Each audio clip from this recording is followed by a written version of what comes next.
Safety associates, whenever you're ready, Bill. All right. So please stand and face the flag. Hand over your heart. Ready? Begin. I pledge allegiance to the flag of the United States of America and to the republic for which it stands, one nation, under God, indivisible, with liberty and justice for all. Thank you, Bill.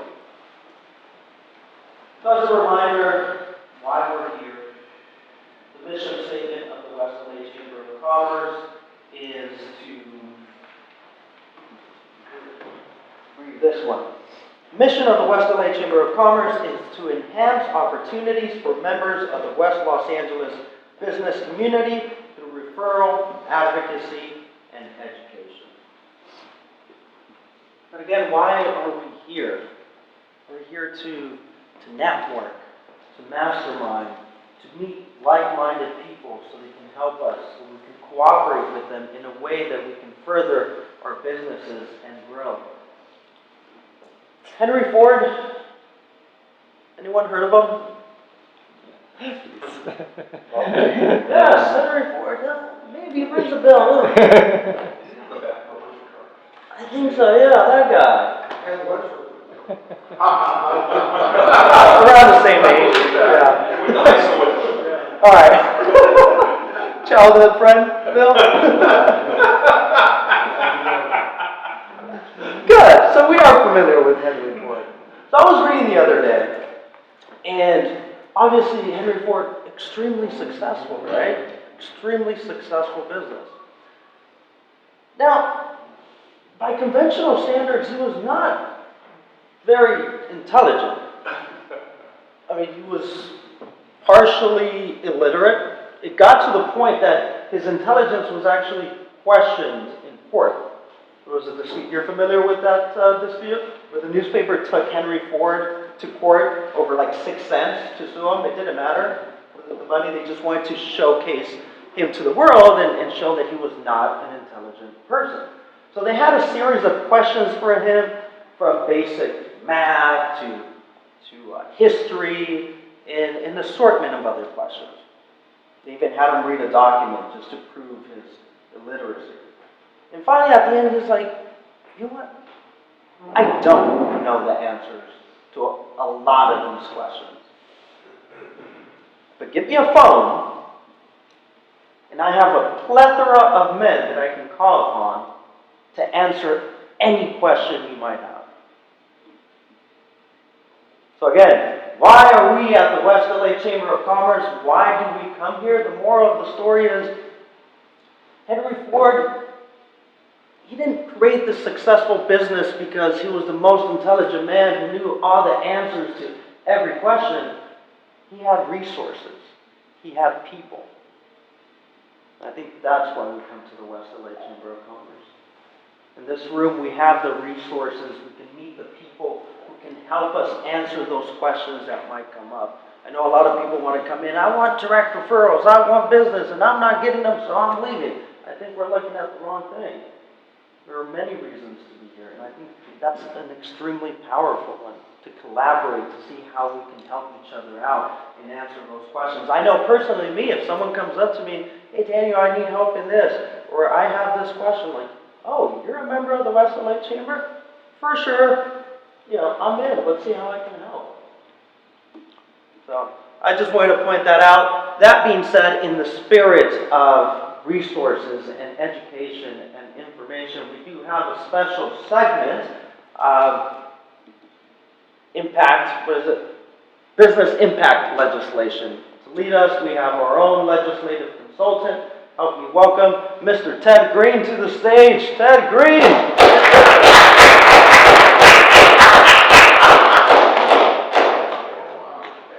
Thank you. Be careful with the audience. They're big and they're feisty. Good. You tell me how far I have to go. Okay. Thank you. So I think a lot of you were here last month, the first Wednesday in November, which which was 1 year, roughly 1 year to the 2020 elections. So I talked about what I think are going to be legislative priorities for the legislature next year, as well as the one statewide ballot measure that's going to be on the March ballot. And then I talked about the November ballot and statewide initiatives heading towards the November ballot. And what I said last month was, since we were a year out, we pretty much knew what initiatives were potentially heading towards the ballot, because it more or less takes a year to qualify an initiative and get it on the ballot. And that's the problem with making political predictions, is because you can be held accountable, and within 2 weeks of that presentation in November, there were 5 really interesting initiatives, serious initiatives, that were filed. I want to talk about those this morning. The first one is called the California Compassionate Intervention Act. And this was filed by former Assemblymember Gatto, who represented Glendale, a very credible, well-respected legislator. Unlike the other 4 initiatives I'm going to talk about, the other 4 initiatives I'm going to talk about, I can see where the money for those initiatives are going to come from, and potentially they could be big dollar campaigns. I'm not sure where the money for this initiative is going to come from, but I respect that former Assemblyman Gatto. He's not crazy. He wouldn't just throw something out there unless he had some sort of a plan to move his initiative forward. So that's why I think it's something worth paying attention to. So it's called the California Compassionate Intervention Act. And basically it has to do with the issue of services for those who are homeless. And as you know, one of the challenges that we face in California is that for a number of homeless people, they refuse to accept services. And there are limits on what services the state can require someone to accept. In other words, it's not illegal to be homeless. And sort of where is that dividing line? And so this initiative takes it head on. And what it says is that it's the guiding principle of this initiative is that it's not humane to leave people who need help to fend for themselves on the streets. And so what this initiative does is it expands circumstances under which a peace officer may make a lawful arrest and take an individual into custody. Individuals may not be released without a risk assessment conducted within 72 hours of booking. It allows people to be detained based on the person's history of failure to appear in court. It establishes a specialized benefits treatment and therapy court within the Superior Court system. So basically it sets up within the Superior Courts of certain counties with a population large enough to justify it, specific courts to deal with the homeless crisis that we all see every day. And it calls for sentencing defendants to addiction counseling and drug treatment programs, or publicly funded hospitals, or mental health treatment facilities. So in other words, for some homeless people who cannot fend for themselves, who decline services, frankly, this is a proposal to force those services upon them. Of course, there's a cost associated with that. You could argue there's also a cost for not having it. And so this initiative redirects funding from the existing Prop 63 millionaire's tax to pay the costs. The millionaire's tax was adopted a while ago to fund mental health care services, so there's a nexus to this initiative. So that's going to be one that's interesting to watch. Now we turn to 4 big dollar initiatives. You may recall that in 2018, there was a big fight on the ballot over dialysis. It ended up being the most expensive ballot measure campaign if you combine the spending on the yes side and the no side together. The most expensive initiative in the history of California. And it looks like we may have round 2 in November of 2020. The Healthcare Workers Union has filed the Protect the Lives of Dialysis Patients Act. And what this initiative requires is that chronic dialysis clinics shall provide the same quality of care regardless of who is responsible for paying. So in other words, if someone is on Medicare or Medicaid versus someone who has really strong superior health insurance, they are required to receive the same treatment from the dialysis care clinics, and that there must be one licensed physician on site during all times patients are treated. So what the Healthcare Workers Union is arguing is that there currently in these community dialysis clinics, there's inadequate care from licensed physicians. So that may well be on the ballot. The dialysis clinics themselves, you know, in 2018, they simply waged a no campaign and they defeated the Healthcare Workers Union initiative. This time, they're apparently thinking maybe the best defense is a good offense, and they filed their own initiative.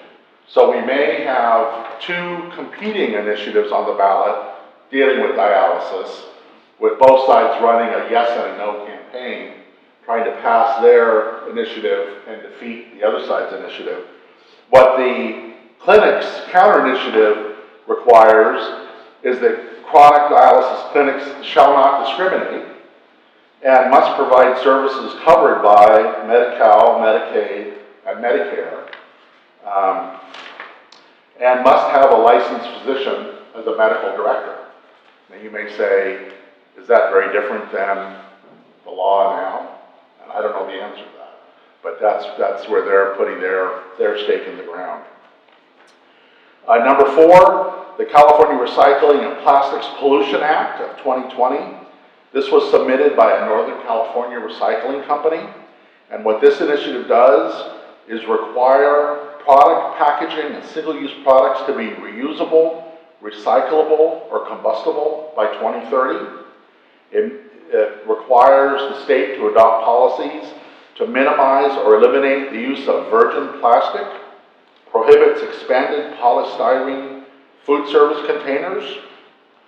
It says that the state has to adopt policies so that by 2025, we've reduced waste by 40% compared to 2020 levels, and by 2030, has to be reduced by 80% compared to 2020 levels. And it establishes a California plastic pollution reduction fee of up to 1 cent per piece of plastic. And the final one, which if it comes to being, it kind of makes it all the way through the process, I think it's going to be one heck of a campaign. It's called the California Sports Wagering Regulations and Unlawful Gambling Enforcement Act. And the premise behind this initiative is that unregulated gambling enterprises are a threat to public safety and public health as they are conducted by criminal elements. So what does this initiative do to deal with unregulated gambling enterprises? Well, this initiative would allow sports betting at racetracks and Indian casinos in California. It would allow Indian casinos to offer roulette and craps, which they currently are not allowed to offer. It says the sports betting would not allow betting on California college teams. So the Bruins and Trojans that were looking forward to going to Pechanga to bet on your preferred team, you have to go to Nevada to do that. And would establish a 10% tax on sports betting at racetracks. So who would be the loser in this initiative? You're probably familiar with California card clubs, like the Commerce Casino. You've probably seen that along the 5, or the Hustler Casino in Bell Gardens. Those are called California casinos, card casinos. They are allowed to offer poker and certain forms of blackjack. They would not be allowed to offer sports betting, craps, roulette, and they would clearly spend a lot of money. I think there are some folks that are trying to get in.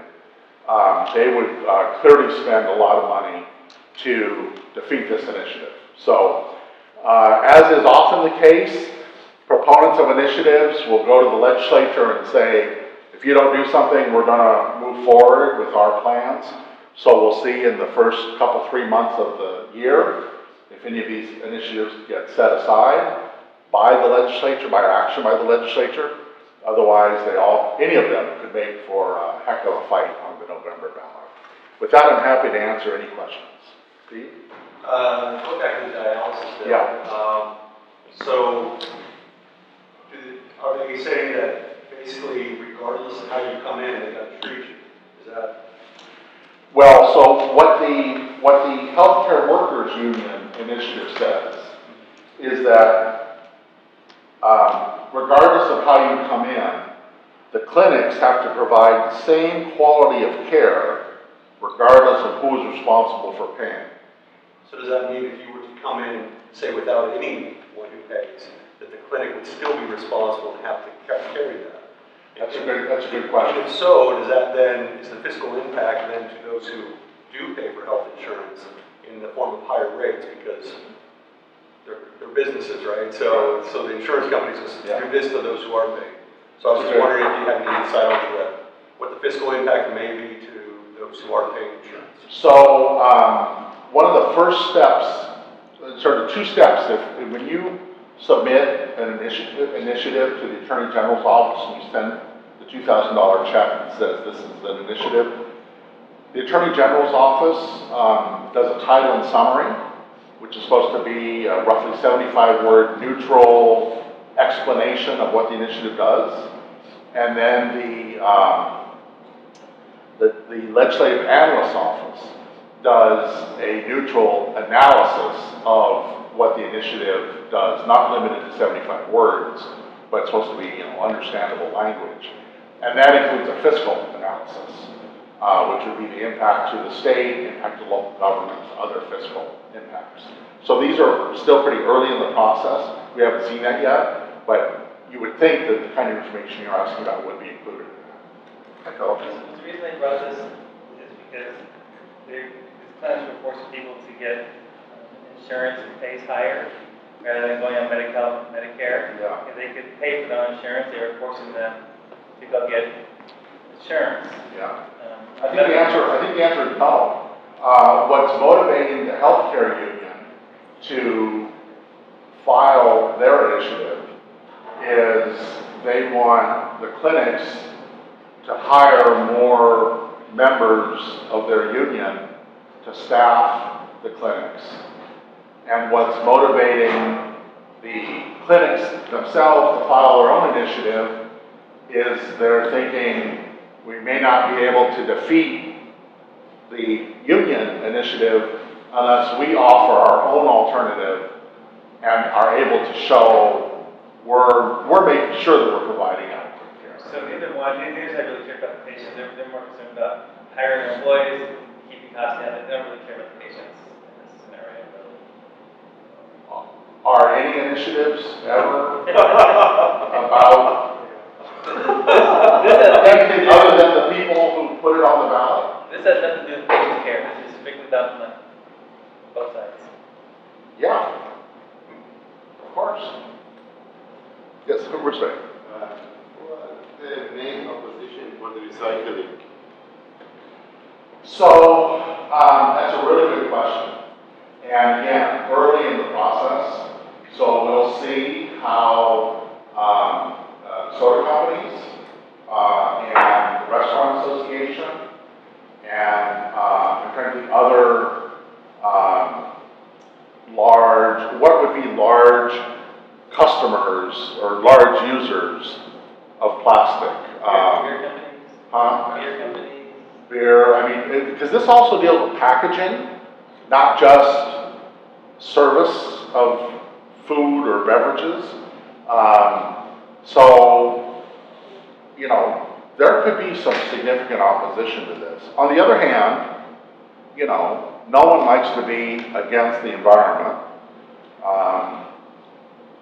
If it's a penny per piece tax that's passed on to the consumer, maybe I, as the middleman, don't care enough to take on the label of being against the environment. On the other hand, if it really messes up my ability to attract it to consumers, I have no choice but to oppose it. So I think we'll see how that shakes out. Another question. Yeah. About this part. Do you have any update or information about the lawsuit from the California Residents Association against the Berkeley on natural gas ban? So what Ruth is asking about is, the city of Berkeley has banned the use of natural gas in new construction of homes or commercial buildings. So in other words, heating, water heating, cooking cannot be done by natural gas for environmental concerns. And that is, you know, it's like a lot of things, started in Berkeley, but that concept is now spreading. And the California Public Utilities Commission is looking at potential statewide policies.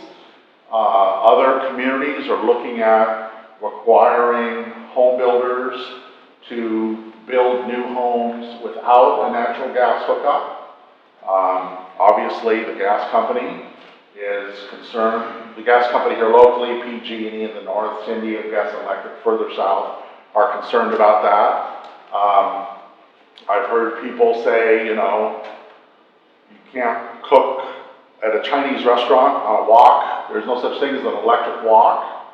I've also heard, with all due respect, you know, you can't do cremations without natural gas. So people are sort of thinking through in society, what would life be like without natural gas? So I think it's going to be, no pun intended, a hot topic in 2020. Yes. I can't hear you very well. I'm the editor and writer of Cold Heat News magazine. My name is Maurice. And I was just wondering, what would your rebuttal be to people who say that when you start making homeless people do stuff and take away the rights of individuals to live, if they want like life of Riley, that would be some sort of precursor to like a new world order, also attacking human rights, and also effectively making homelessness illegal. Yeah. What would your rebuttal be? Yeah, so I think that's going to be a big part of the argument. And by the way, I'm not advocating for or against any of these initiatives. I'm just kind of laying out what's behind it. But I think that's going to be a big argument against this initiative is, is this the right way to address homelessness? You know, should it be a crime to be homeless? And I think the people who are making that argument are going to have to answer the question, is the status quo working? Because I think there's a broad consensus. The status quo is not working. So if this isn't the right solution, what is? And it'll be a fascinating, if it makes it on the ballot, it'll be a fascinating debate. I can at least imagine people that, you know, are just completely insane and they have to be protected for their own good. But it just seems to me that there should be an initiative that if people have the ability to create homes for these people, which create a job to get them off of the streets, then I mean, you could say, well, there should be an initiative to make you pay for these people and help them, rather than jail them and help them. Well, if you have $2,000 and a million signatures, you can put any initiative on the ballot you want. That's democracy in California. Oh. Same initiative. I know that it might be at the stage where we don't know this, but do we know potentially how many it would affect? So I've read the initiative, and it doesn't say that in there. I don't know that the fiscal analysis will answer that question. I mean, I'm sure there will be some information about that. I mean, you know, there's a homeless census. We know how many people supposedly are on the streets. I think some of that information will come out over the course of the campaign. What is the latest number? Do you know? I don't know off the top of my head. 50,000 in LA County. I think it's 62,000. I think it's 62,000. It's LA County. Okay? Yes, sir. One minor, specific question. On the recycling, Yeah. is there anything in the bill that would require any restaurant to have available recycling bins in the front of their establishment? This would be something off to the side. Yeah. So, what I can tell you, two things. One, when I read the initiative, I noticed there was language in there. So basically it creates a new commission, and the commission is supposed to foster policies to encourage recycling or enable recycling, including this 1 cent, up to 1 cent fee that I was talking about. Is the policy you're describing within the purview of that commission? I don't know the answer to that. But kind of the general concept behind the commission is to give them the power to encourage and enable recycling. How far that goes is a good question. But the other thing I'll say is if any of these are particularly interesting to you, because you think they're wonderful or you think maybe they're terrible, you can read it for yourself. And they're all between like 8 and 14 pages. They're pretty easy to read. If you go to the California Secretary of State's website, they have a lot of different divisions, but you'll see the division that's called elections, obviously. You go to the elections division, and then within that, you'll see ballot measures. You go to that, and then you'll see initiatives that are in different stages of qualification. And all of these that I just listed, because they are the newest, are at the Attorney General's office for title and summary. So you click on that, it'll bring up a list of about 15 initiatives that are currently in the Attorney General's office. You can find the one that you care about, and then you can read it for yourself. And one more question Sure. regarding the natural gas. Yeah. From what I understand, Los Angeles Building and Safety has actually denied any builder that wants to build, let's say, a custom home, access to natural gas piping. And it's already put that initiative into play before it's been approved. We saw that, and we were here just several months ago, where the Southern California Gas Company said we are putting in the new green initiative, and it wasn't even out of committee, it never made it out of committee, but we're now following a law that doesn't even exist. So I don't understand how they can do that, number one, and number two, does that also include propane? Yeah, you're stopping me. I don't know. Okay. I don't know. I haven't heard that policy for LA County. That doesn't mean it doesn't exist. It just means I haven't heard of it.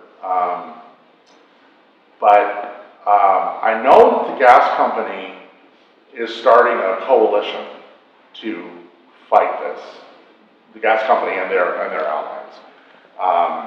And I'll look up the name. I'll be prepared next time to talk more about it. Okay? With that, let me just say happy holidays and stay dry out there. Thank you.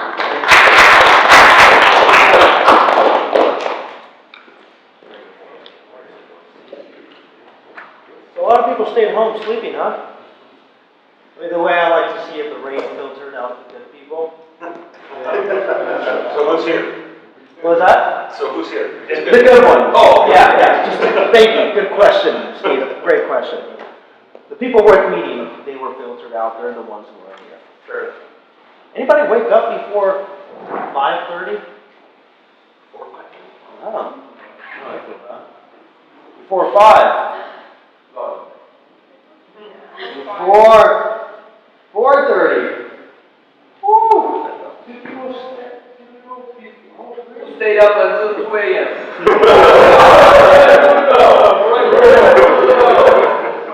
You win, sir. Bruno wins again. Was burping at 3 a.m. I don't know. Bruno, Nima. Let's see. Where do we?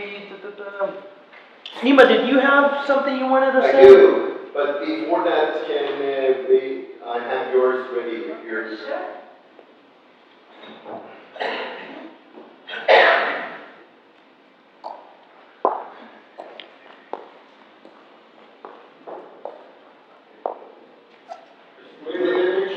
That's a little sleepy.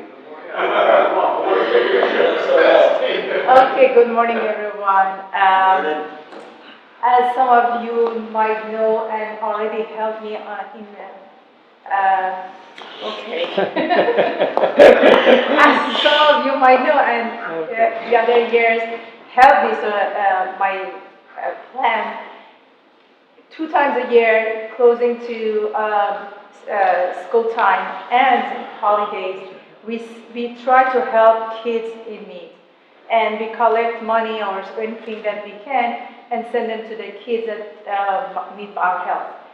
A few months ago, I got to know a new organization who are helping foster kids and homeless kids in Los Angeles. They're a huge organization.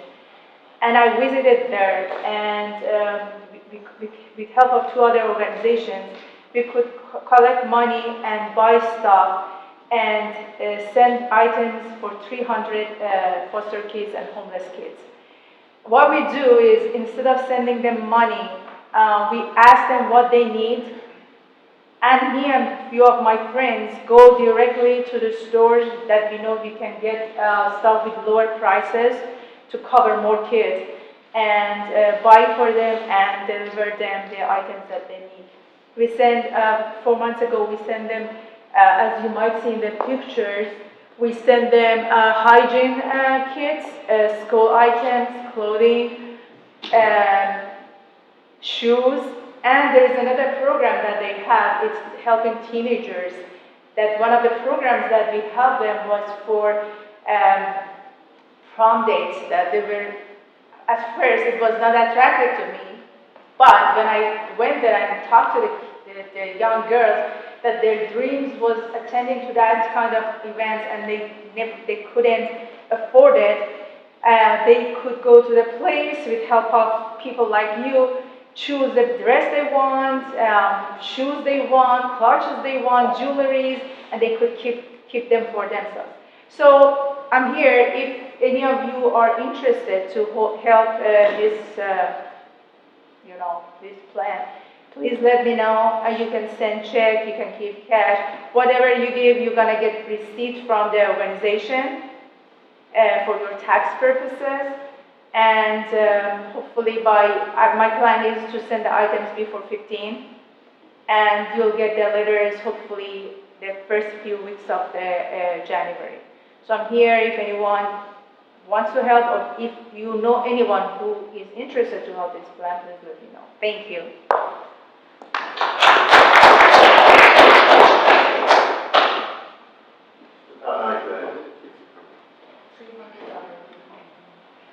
Okay, Mike, may I? Yeah, the stage is yours. Thank you.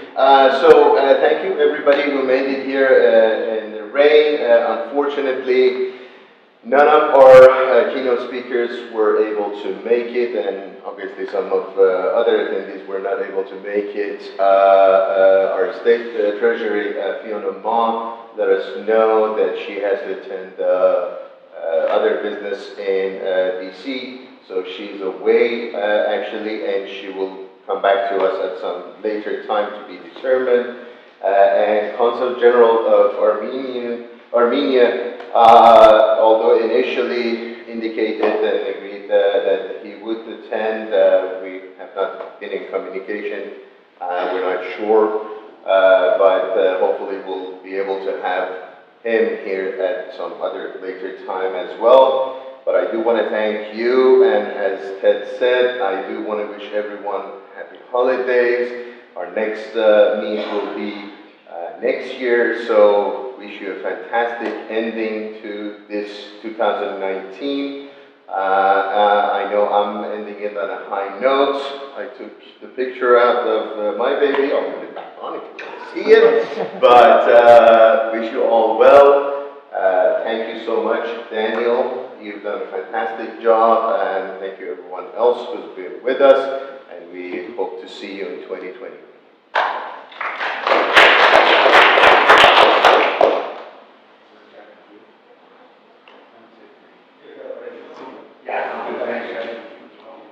All right, we're going to go around the room, again, introducing ourselves, letting the group know what we do, how we can help, our services, We'll start with this section. This gentleman. There you go, you're up. Hi, my name is Frank, Minuteman Press. We are a commercial printer. Right now, we're looking into next year. If anybody can recommend me, it would be great to be able to serve someone. Thanks. Sure. Steve Little, State Farm Insurance. I'm glad those people didn't come because I didn't come to see them anyways. I came to see you guys. So, thanks for them not coming. More time to get spent with you guys. We take care of all of your insurance needs. So, anything you have in regards to insurance, you can give me a call or my office a call, and we should be able to take care of it, whether it's home, auto, life insurance, even some financial services and bank products. Steve Little, State Farm Insurance. Thank you, Steve. I'm Philip Gabriel with Rev Unlimited, and 2020 will see me transitioning from store-based retail to more mobile-based company. As I sell my building, probably close escrow in a couple months. I'm looking forward to the challenge. It's going to be a different world. I've been in the village since 1979, working, so it's been a long time. And in this room, I use several people. Steve does my homeowner's insurance. Frank does printing for me. Dan's going to be helping me with some squirrel problems I have in my mountain house. Rizbase hosted some of my book club meetings. And Bruno, sorry, I got choked up there for a second. Bruno has been instrumental in helping me with my website and getting my business back up. And so I think I've probably covered everyone in the room. I will get to you eventually, or something. So anyhow, okay, thanks. Good morning, everyone. My name is Daniel Scott, representing Pacific Exterminator. We're your local pest control experts. We specialize in not only residential pest control and termite control, but also property management, restaurants, hotels, commercial establishments of most any sort, primarily in Los Angeles and Ventura County, but a small stretch of Orange County as well. We also partner with Dr. Bill Manos and with Food Safety Associates. We do food safety training to restaurants and hotels as well. So remember, Pacific Exterminator, we protect people, property, and the environment. Thank you. I'm Maurice, I'm editor and writer for Cold Heat News. What's the name? Cold Heat, Cold Heat? think of ice and virus. And also a TV producer for Nuclear Popcorn. So I can help you with your advertising, public relation needs. If you need to get out onto a large scale, bring that to my TV show. And just recently I started working as an insurance agent for World Financial Group. So we partner with quite a few companies. I'm not sure if we're in our state, but we do quite a bit. So whatever some companies can help me with, we do other type of financial, more than just insurance. We do quite a bit of things. So it's World Financial Group. Thank you. Morning, I'm Bruno Pisano. The name of my company is LAV1, and I do everything that has to do with the internet, whether it's web design, marketing, I even create mobile apps. So whatever you have in mind that you want to put online or on the phone, please contact me. Thank you. My name is Stephen Shepard. I work with Steve for State Farm Insurance. Like he said, we do your own personal, financial, any life insurance, or any commercial insurance that you may need. Please contact us, and I hope everyone has a great 2020. I'm Ted Green. The name of my company is Green Public Affairs and Campaigns. In addition to being a legislative consultant for several local chambers of commerce, I work as a lobbyist and a public affairs consultant helping companies and trade associations address political public policy issues. Thank you. Hi, I'm Bill Manos, President of Food Safety Associates. I've been involved in food safety for 25 years, and the best part of my day is on the first Wednesday of every month when I'm here with people that really care about me and it's helped my business. Ruth was twisting my arm for 5 years before I came here, and I finally came, and guess what happened? My business accelerated, and I got to meet great people and partner up with great partners like Dan Scott and so many others in the room. There isn't ever Bruce Bay, and of course, help my waistline. And so to that, I wish you all a happy holiday season and a 2020, and thank you for all the business that you pushed our way. It's been really phenomenal. And to a new dad, congratulations. Oh, by the way, Lima helped a friend of mine rent a van at a really good price, so he's awesome. Thank you for that. Thank you. Elham Yahubian, we have language services. We provide tutoring for kids and adults. Anyone wants to go have travel to different countries, we can help them to get some information to learn a little bit for communication there, as well as if somebody wants to learn a language professionally or for school, we can help them. We provide translation as well, and so anyone wants to translate any kind of documents, websites, or anything, then we can help them to translate their website or documents. Thank you. Good morning, everyone. I know everybody. I do business with all of you guys. What is your name, sir?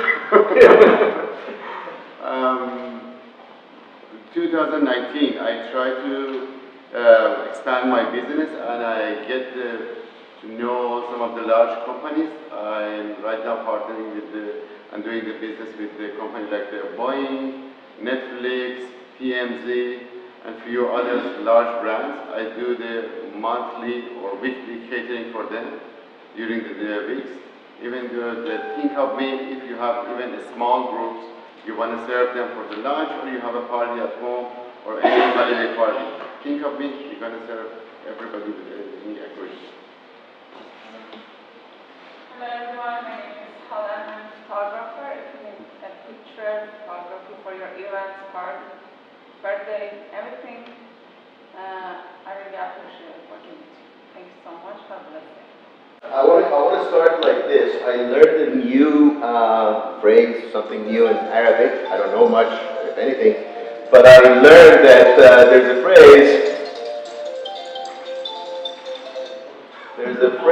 that says Abu al-Bennett, which means father of daughter. So I'm going to start with that. I am a father of a daughter, proud one. I am also here with State Van Rental. We rent passenger vans. We specialize in passenger vans, and some of our wonderful friends have rented from us, and we've been able to help others where we can. We don't just rent, we also cooperate, we also work with government. We've been there for emergencies and other needs, such as the shooting in Las Vegas, such as the fires that's been in California. We'll help out. So if you ever need passenger van or know someone who does, that would be the best referral for me. Thank you very much, and again, Happy New Year if I don't see you. Thank you, Dima. Thank you, Daniel. I just want to remind everyone, there's the art of business, there's the art of real estate, but where is the artist? Daniel Rangel, better known as the artist of real estate, residential and residential income property. If I can be of any service, let me know. In the spirit of cooperation, I do maintain a blog where I interview industry leaders related to real estate. Steve was one of my special interviewees. He published a great article. So if you know of anyone, or maybe you find something in your field that's related to real estate, Dan Scott, I would love to do an interview, collaborate, write an article. I feed it, through Facebook, social media, my database. But then again, it's a great opportunity to team up and create something cool. I know we had a lot of success with your article. So yeah, just wanted to throw that out there. Anything else on the other, or you had a question? I have something for you. It's your organization that's kind of like, not really veteran based, but it's something that's reaching out, not strictly for minorities, but kind of focusing on African American servicemen, and also it's the other service people. So I think you'd be very interested. Okay. It So let's deals talk with about real it. estate FHA and the VA and all that stuff. Okay, cool, So I think you like to talk to them. Yes. I forgot to add something. Turkish Airlines generously donated a ticket to us. That whoever offers us the best price, they can get the ticket, and whatever we get, it goes straight for the kids. The flight is from LAX to Tel Aviv, and we have to make a deal before December 15 again. If anyone you know might be interested, if you please send me a bid at the price that they have in their mind, they might be the winner. It's just one ticket, right? One ticket round. But, and they can fly in 2020? Yes, they can fly any time and everything. There are some restricted times that I can send it. There's to end of the year and middle of July, it's closed, but any other days it's available.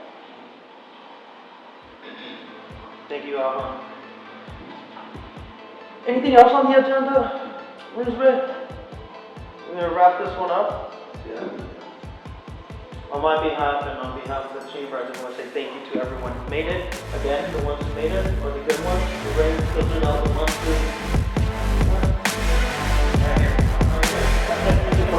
who...